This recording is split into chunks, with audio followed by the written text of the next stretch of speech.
Hi, everybody. Welcome to the Screening Room podcast. This is your host, Mike, joined by my co host, Evan. What's up, everyone? And for this episode, we're going to be reviewing the original Despicable Me movie.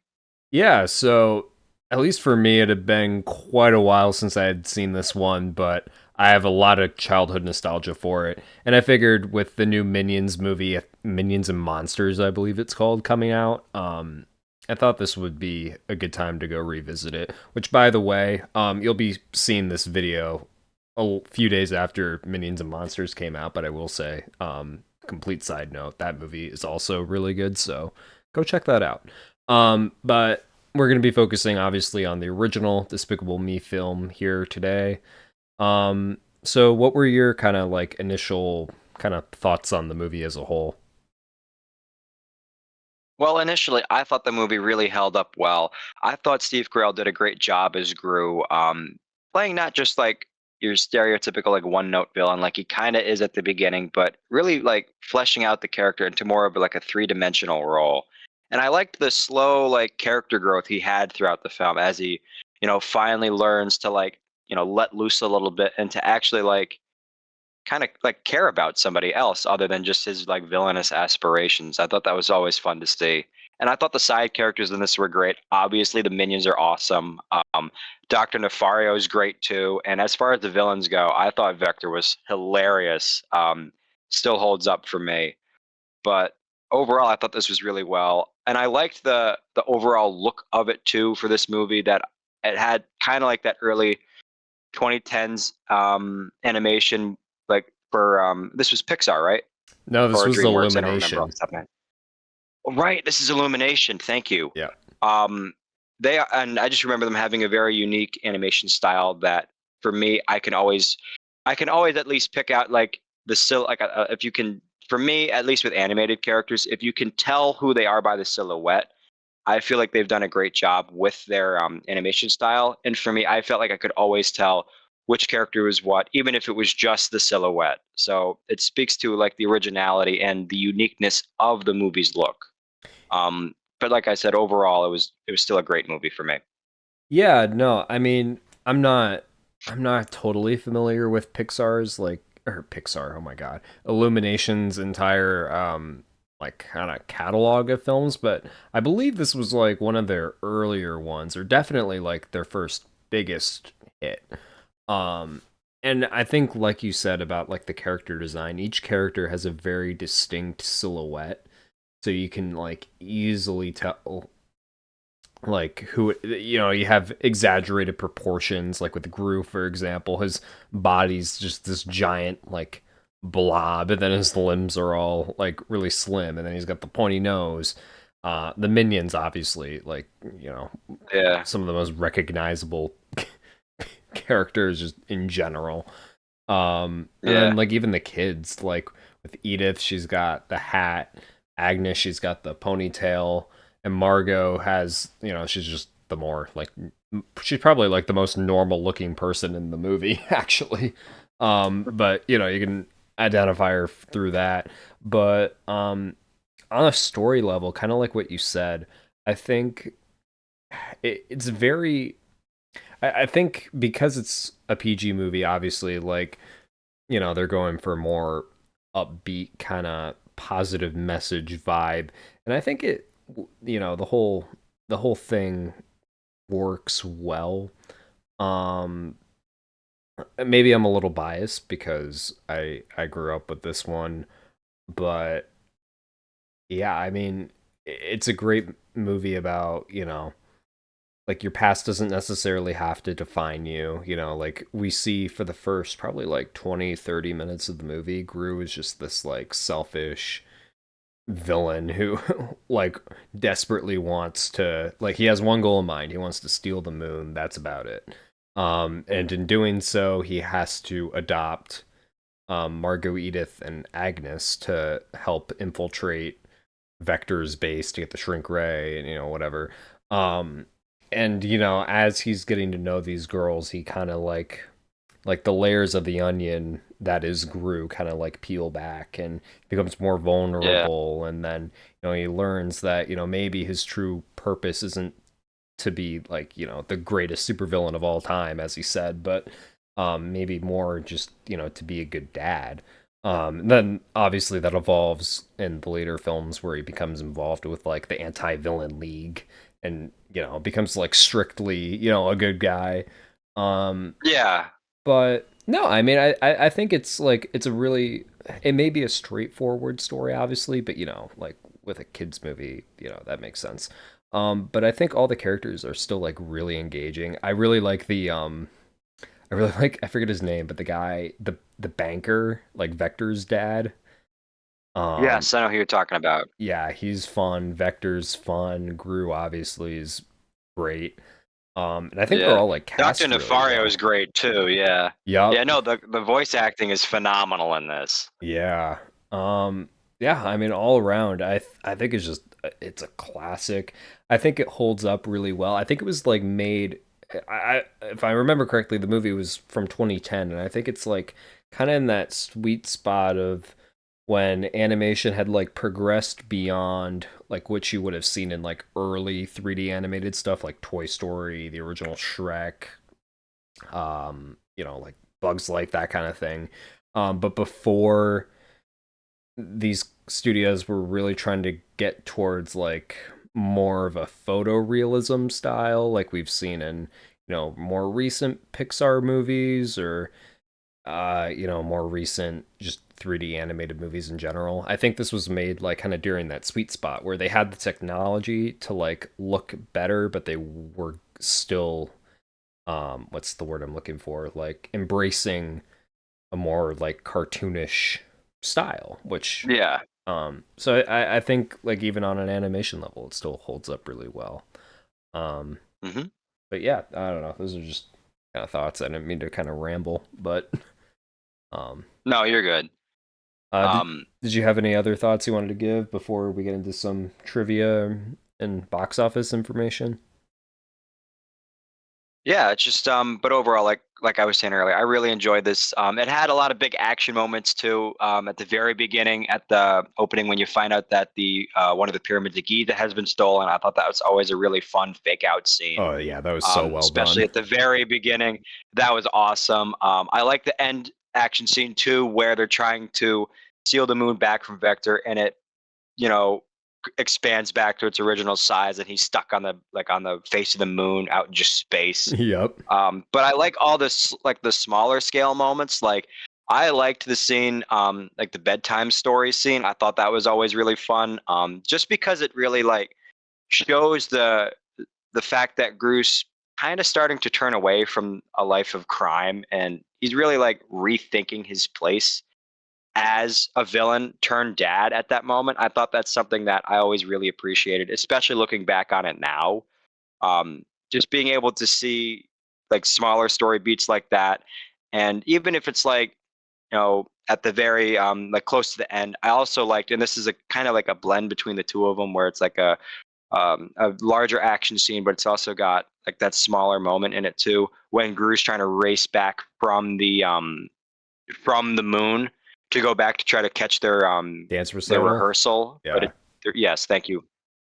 And it didn't, and he just didn't get there in time. I thought that was always a good scene, and it shows that he at that moment has realized that he was chasing more of like a material object, and he realized that that's not what he wanted anymore. He wanted something that he didn't have. He wanted like a family. And I always thought that was like a really important scene to show that, and that's one of my favorite ones for that. Um, but overall, I thought this was great. I liked the music too. The music Oh choices in this were yes. great. Um, Wasn't it Pharrell Especially the one Williams at who the did the end. That's always a songs? fun little dance sequence to end it off. But overall, I just think this was a very good. I don't want to say franchise starter, but this is a very great story to open with that lets you see how these characters will, like, you want to see how they evolve down the line, and which we do get later on in the sequels. So I think it serves really well as a standalone story, but it also opens up that door to see how all these characters, and in particular Gru, continue to evolve. Yeah, I feel like it's kind of like the original Star Wars in the sense that it works as its own movie, and if it never got a sequel, I think it would still hold up just as well.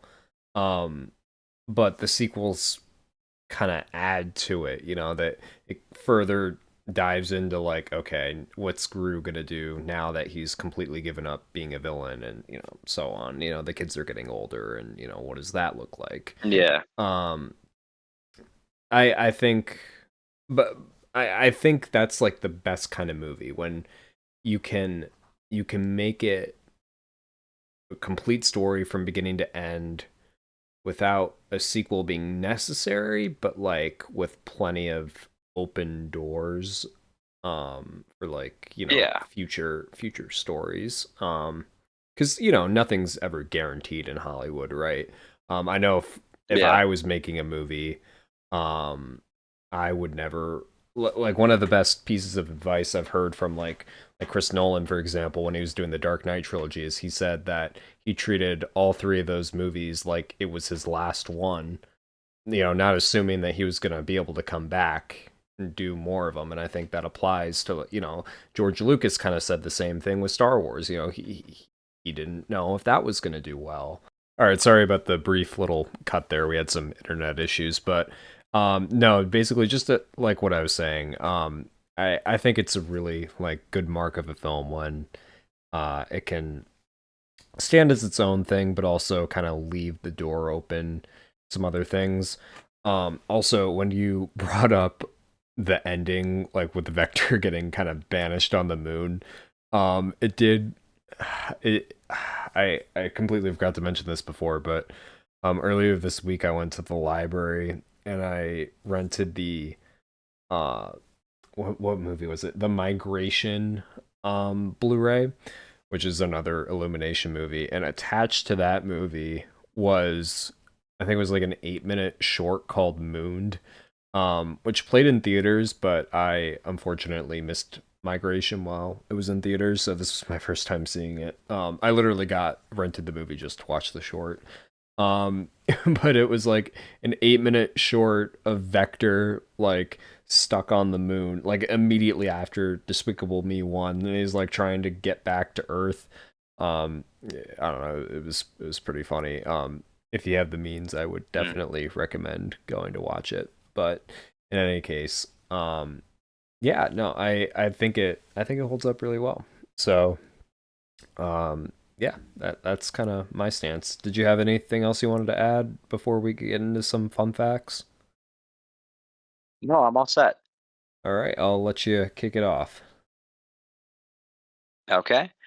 Well, to start off, the budget for this movie was reportedly around $69 million, with a box office of 544 million, making this an obvious box office hit. Yep. That spawned countless Um, countless spin-offs, and yeah. I don't even know how many oh we're at yeah, now. But yeah. uh, yeah.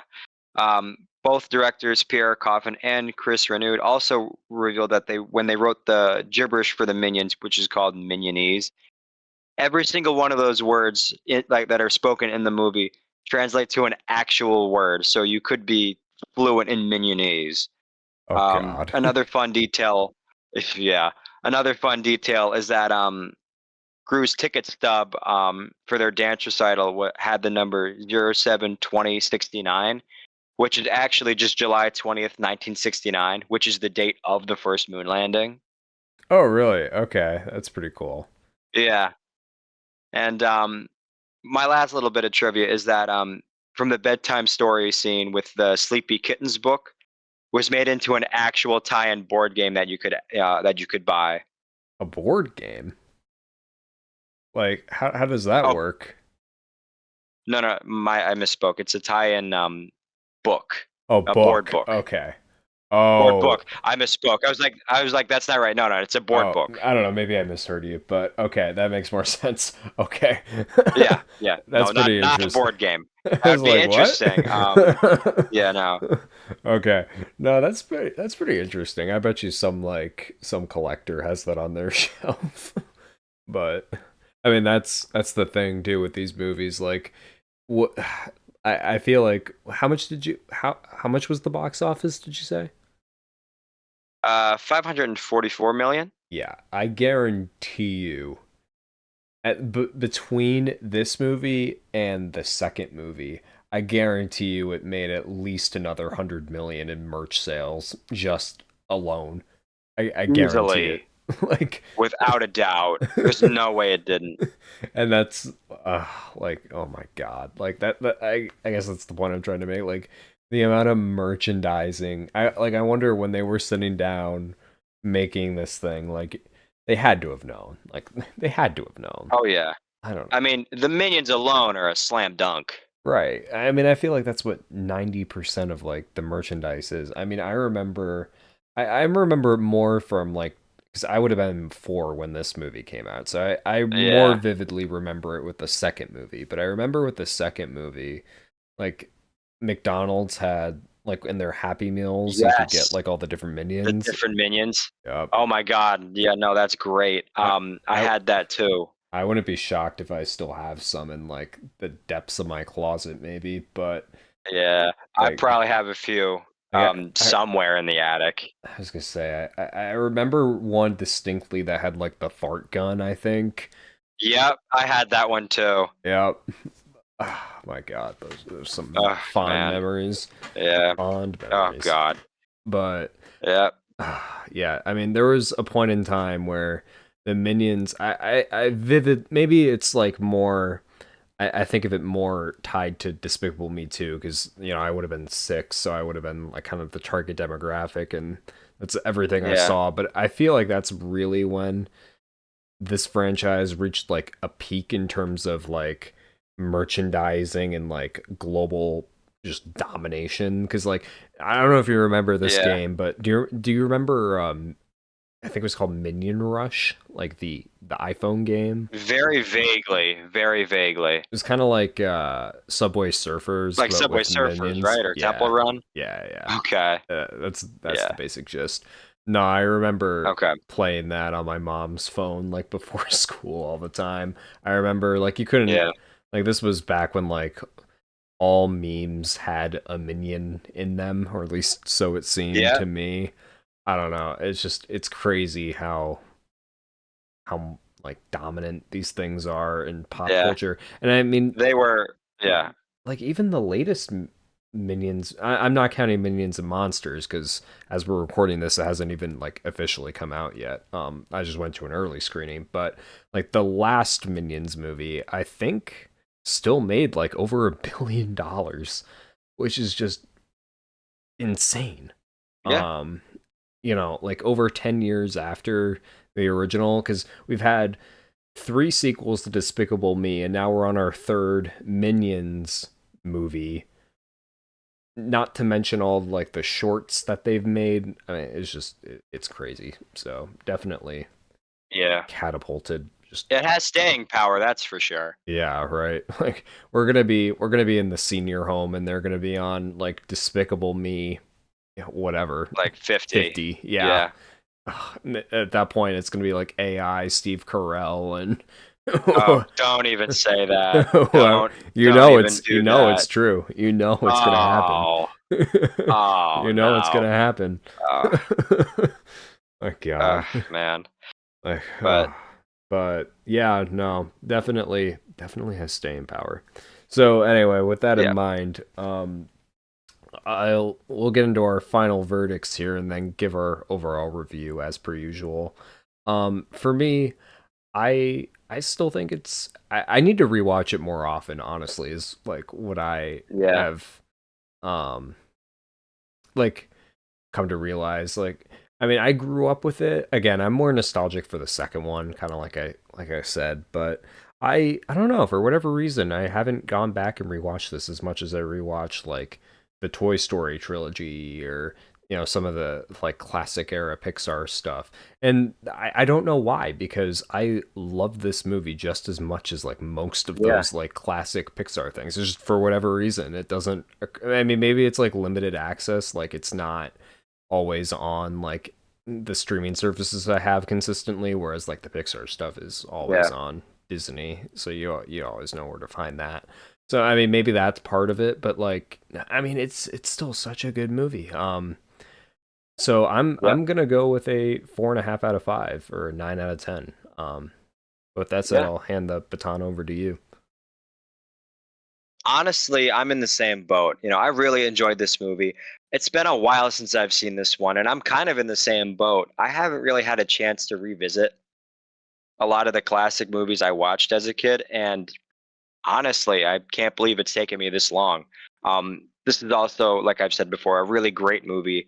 This is a movie I think everyone, whether you're 1 or 99, you'll find something you'll enjoy in this.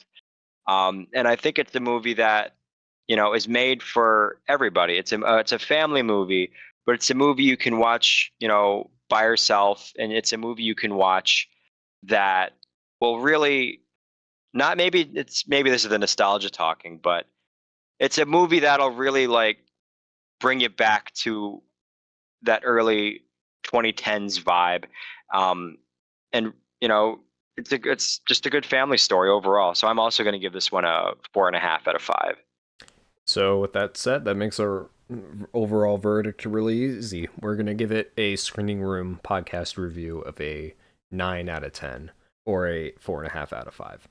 Um, yeah, I mean, nothing much to say that we haven't already said. It's an all-time classic. Could there be some nostalgia clouding our opinions? Maybe, but I think what you said at the very end there really kind of hammers the point home. Like it has widespread appeal to like any age, any kind of demographic, right? Like it's something that the little kids are going to be entertained by, but also like older people are going to be entertained by. I remember we showed this to like my grandma and she got a kick out of it. And old people are typically like associated with like the kind of group now that primarily keeps the minion meme templates alive. They're those are usually like their go-tos. So, the fact that it has that appeal for that like large range of people, I think it's really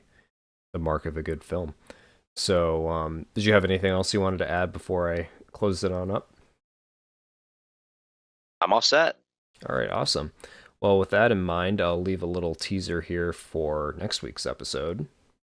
Something you want to add to this briefing, Captain Hiller? No, sir. Just a little anxious to get up there and whoop ET's ass, that's all. And that about does it.